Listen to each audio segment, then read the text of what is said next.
I got a call from a former boss offering me this cool job. And I said, the job sounds cool, but I'm moving to San Francisco. Is there any way I could have the job and move to San Francisco? That was Amanda Guest. I'm Jeff, and this is Storied San Francisco. Welcome to episode 17, part 2. In part 1, Amanda told us about various trips she took to San Francisco before moving here. All San Francisco transplants have a moving here story, but rarely do they involve pulling an all-nighter. In this podcast, Amanda will talk about the night that San Francisco became the second love of her life. Here's Amanda. So he was like, okay, well, we got to do some things first, but we're going to go to this birthday party. So I take Bart to 16th and Mission. We meet up there. We end up going to get a friend over at the Uptown. So got to see the Uptown. Then we went up Valencia, and at the time, it's crazy now. Thinking, I don't want to be that person that's things have changed so much because but 2009 it was significantly not what it is right now. Right, it was right when they were doing the sidewalk widening. Yeah. Right. Yep. It's funny now because it's I don't want to be that person that's only been here for 6 years and is back in my day. But really, there's been a lot of change. It's been a significant 6 years to have been here. Definitely, yeah. So anyway, we walking along Valencia, and then we went into Ray's, and he was like, okay, well, we need to buy some booze because we're going to this party and it's BYOB. So get some booze. And the party was at ATA. Okay. Artist Television Access. 21st. In Valencia. And I, had never really been to a place quite like that before. And they had someone was doing projections, and so they were screening these crazy patterns, and then one of the DJs was Wham Bam Ashley Ann. We've since then we've collaborated on a few things, right. But it was just that prototypical moment where it's just I'm seeing this person DJ, and I totally dig everything that they're about, right. And so we were just I was just drinking this bottle of sake that I bought, and we were dancing, and I didn't know anyone, but everyone was making me feel like I knew them. Right. There was a guy from France, and we were doing the twist, and it was just kind of one of those moments where you're just oh man, this is what life should be like. Just a bunch of strange adults just having a good time together, and having it not be fraught with peril, a lot of social. I think because I've been to maybe parties that weren't exactly like that, but that had that same feel, and it's you found your people. Yeah, it's kind of in a more general sense, that's what moving to San Francisco is for a lot of people. Yeah, it was for me. And at the time I was living in a mill city in northern Massachusetts, right on the New Hampshire border, and I was writing a blog about how cool my city was because I wanted my city to be more cool. Right. And you have to kind of fake it till you make it. Right. And I was always getting a lot of resistance to what I was doing. I worked with a friend, and we were doing these funny promotional videos for different businesses. And we'd do one for one bar, and then the other bar would be pissed and be why are you working with them? And it's well, people don't just go to one bar. We want them to come to this city and have a night out and go bar hopping and do all this stuff. And we all need to be working together. And everyone was no, we don't. Or one time someone was oh, you're that girl that writes that blog about how cool the city is. What's wrong with you? And I was just it's, and the guy was this town is a shithole, and it's always been a shithole, and it will always be a shithole. Oh, that word. And I was just yeah. Sorry. But I was just okay, well, I respectfully disagree, but it was just there was just that inertia, where it was okay, getting something to happen in this town where people are just philosophically opposed to anything cool happening. Yeah, you just wanted to breathe a little bit of life into the place. Because you appreciate it, and they were no. Yeah, it was just I just felt I had a lot of energy and a lot of positive energy, and wanted to do something creative and cool, and just up until that point in my life hadn't found a place that I felt I could do that and have it be received. Until you're doing the twist with the guy from France. Yeah, and now I'm like ATA. at this like crazy party, like hanging out with all these people I don't know, and like everyone's just being super cool, and I'm telling people like about myself, but it's like telling them about my real self, like telling them about like what sort of creative stuff I want to do, and like not your day job and your fucking stock portfolio. Yeah, it's just like what do you do? Yeah, like what kind of music do you like? Like what art are you into? And like what what do you like about being here? And and I just found that I was just feeling this like really positive connection with so many people. So then, I'm starting to get a little worried because I'm supposed to be working. And what time do you think it was? I knew that BART stopped at like 12:30, right. And so I think this was actually pretty early. I think it was like 10:30 at night, and I was like, okay. I knew, like, I was like, I'm just having so much fun, and like, I know this party's going to go late, and I know that I'm having such a good time. It's going to be hard. Like, it's going to be hard to convince myself to stop. And did you know yet about RNLs? No. And how like they shut down right before so that they can get on that BART train to go to Oakland? No, I didn't know about that yet. You learn eventually, but exactly. That night you were not equipped with that essential knowledge. Yeah, no, I just knew from like, because this was actually pre-Uber, so right. And like it was really hard to get a taxi anywhere. It was almost right. So it was like, okay, it's either BART or nothing. Right. So my best friend is a machinist, mm-hmm. and he has to wake up at like 4 a.m. This is back east. Back east, yeah, to go to work. And so I'm like, I am brilliant. I have an idea. So I text my best friend, and I'm like, Greg, listen.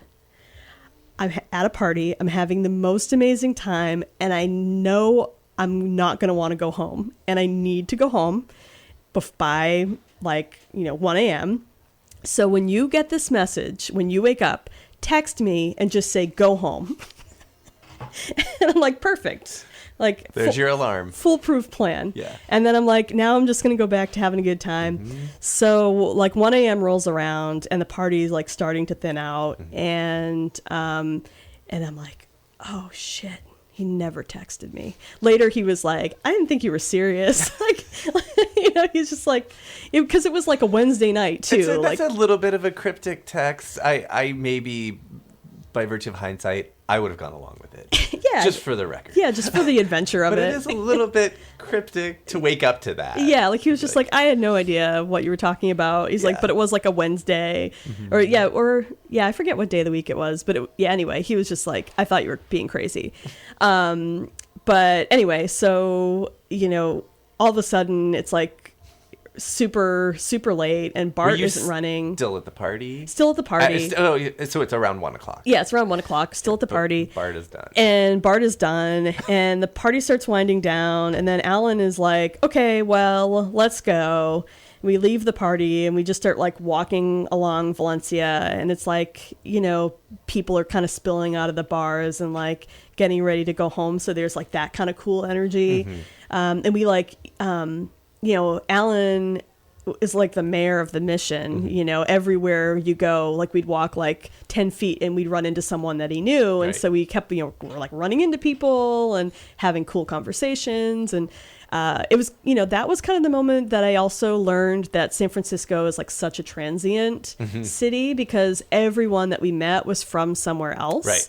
Which I think is one of the things that, that I think is great about mm-hmm. the city, because it's just ever changing and evolving. Mm-hmm. On the other hand, with gentrification, we don't want to lose the ability for all different types of people to have that movement here. Right. I feel like that is something that's definitely changed mm-hmm. in the past 6 years, is that, it's harder to, there's a barrier to entry. Absolutely. You can't just, there's still people that are flying in and crashing on couches and making it work, mm-hmm. but I think just, yeah, that's a young man's game. Yeah, right. That too. We're all getting older. Yeah, well, at least I am. I think I was like already middle-aged by the time this adventure happened. Right. So it was like, I was like really nearing, I was like Indiana Jones, like sweeping in for that one last adventure. But yeah, so after we walked, So we're still kind of right around maybe the 2 o'clock, yeah, like 2 a.m. 2 a.m. ish or so. Okay. So then we start like walking up, kind of up in like, I'm thinking back, trying to remember exactly like where we were. Mm-hmm. So I think we were like up like Liberty Hill Okay. area. So I think we probably like walked up in that direction, because we were like kind of going up into the hills, and I saw my first Cushman. I'd never seen one of those before, and there's like one like parked there. So that there exists like these really hilarious like razor photos of me like on a Cushman, like woo, because I was like really excited and still probably a little drunk. And razor then phones. Wow. I know, They right? had awesome cameras for the time. Yeah, It was for the like, time. Look at this. And they were indestructible. Like that. Like I had my razor phone during probably my drunkest period in life, and like I dropped that thing so many times. It had like gouges out of the side of it. Yeah, and I had that phone for like 5 years too. And phone cases, I mean, besides the fact that that was a flip and it wouldn't have worked anyway, phone cases were not a thing at all. You didn't need them. You didn't protect your phone. You just dropped it in the toilet. Exactly, yeah. Yeah, you dried it off and it was fine. Yeah. But yeah, so there's some photographic evidence of this night. And then we wound up at Dolores Park. And there's like that one bench that, now there's multiple, right. but back in my day, there was only one bench with which to see the beautiful vista. Yes. But anyway, so we go and we sit down on the bench, and we're This just is like, up at 20th and Church, right? Up on the top of the yeah, hill. yeah. And we're just like looking out over the park and looking out over, the beautiful downtown, which is where I'm supposed to be in my hotel room sleeping, because I have an early morning meeting. And then Allan like brings out a bottle of whiskey, and we're just like sitting there drinking this bottle of whiskey. And then finally he's like, oh, I know what we can do. We're going to go to Sparky's. And right. So it was like Rip Sparky's. Yeah. I was actually just talking to someone about this the other day. Like, luckily we still have Orphan Andy's, because otherwise, like, where would we drunkenly stumble to at 3 a.m. when we like need a milkshake? The now corpse of the Lucky Penny. So that was Oh, another yeah. good one for the northern and western areas and taxi drivers and that kind of thing. Yeah. But yeah, it's we have limited options for 24-hour living here. Yeah, it's crazy considering that San Francisco is a big city and we don't have that. And a young city. Yeah. Still relatively young. Yeah, we have a new DJ that just moved here from Athens, Georgia, and he was like, there's like more of a late night scene in Athens, Georgia than there is in San Francisco. Okay, and now I was I'm like, just sad. The flip side of that is I do remember one time going out in New York City and having a really great time, and all of a sudden it was 4 a.m. and I was just like, what the what? Yeah. But anyway, so we went to Sparky's, we got milkshakes and hung out, and then Allan was like, the BART starts running again at 6 a.m. So it was like, we were almost there. And we wound up, after we hung out at Sparky's for a while, and then we kind of like walked through the Castro, and then we walked like back down into the Mission, and we wound up like walking back, like kind of like zigzagging through the neighborhoods to get back to 16th and Mission. And there was like a lot more street art. I really feel like I'm like doing that thing where you're like, back in the day. Do it. So like there used to just be so much more street art in the neighborhood. And so we were like walking along, and he's like, look down there, like someone painted all the little, pipes to look like mushrooms. And there was, like when people that would make like the little fairy doors, and then there was the tiles that were laid out to look like Space Invaders. Oh yeah. And oh my gosh, why can't I remember the name? Do you remember there was the artist that was going around and doing like the huge wheat pastes that it was, I forget, it was like Something Loves You, and it was just like, there was one that was like almost like They Live, where it was like a skeleton man and woman. I have to see it. I'm sure I'd recognize it if I saw it. And I remember they like put it when they had that like Levi's store pop up. That was when it had gotten like wheat pasted over, when they were like building that out, and they actually like put that behind the glass at one point, so they like brought it in. But yeah, we were just like walking around, like looking at all this street art. I also remember there was a stencil someone was doing that was like, mustache is no longer ironic. And it was like a bar handle mustache. Nice. But that was like, you know, for the time, there was like nothing like that in my town. There was like a lot of graffiti.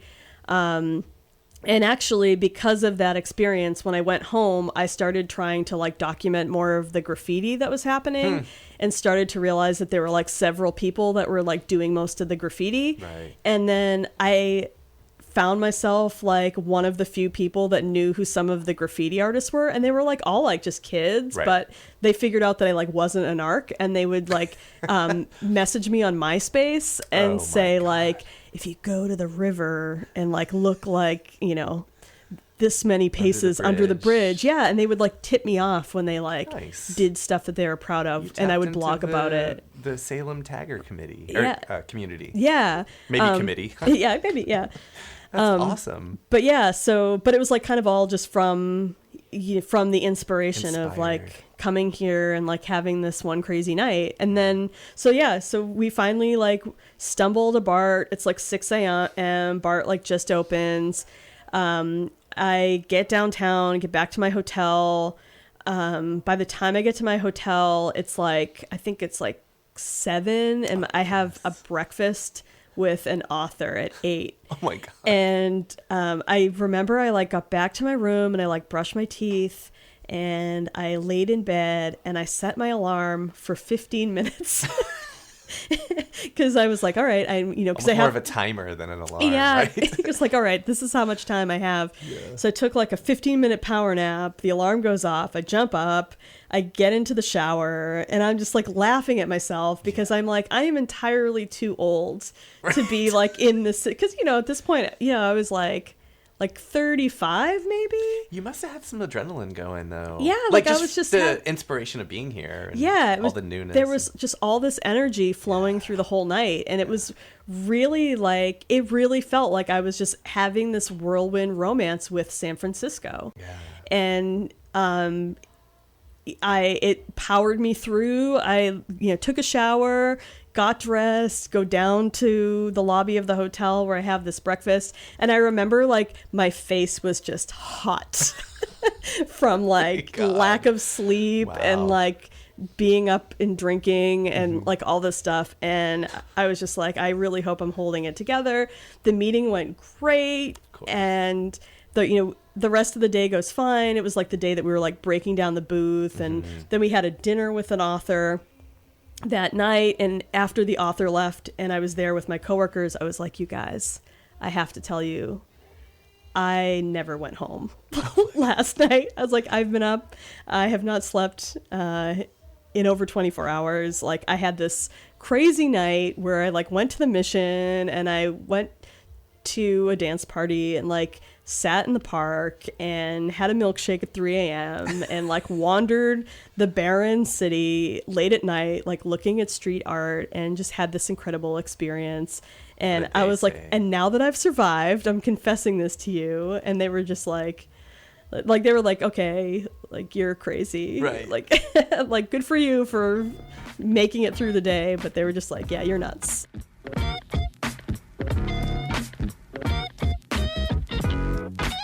BFF.FM is presenting a show at Great American Music Hall on February 24th, featuring Girlpool, Field Medic, Rose Droll, and Special Explosion as part of Noise Pop Fest 2018. For more information, go to BFF's Facebook page and click on Events. Storied San Francisco is on Facebook, Twitter, and Instagram. You can also find every episode on our website, storiedsf.com. You can subscribe to the podcast on Google Play, Stitcher, SoundCloud, and iTunes. iTunes lets you rate and review podcasts, so please do so.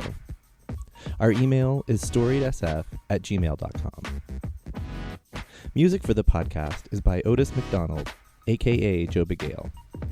The The photo for this episode is a shot of Amanda on that DPT Cushman that she described in the story. Thanks for listening. Check back next week for an all-new episode of Storied San Francisco.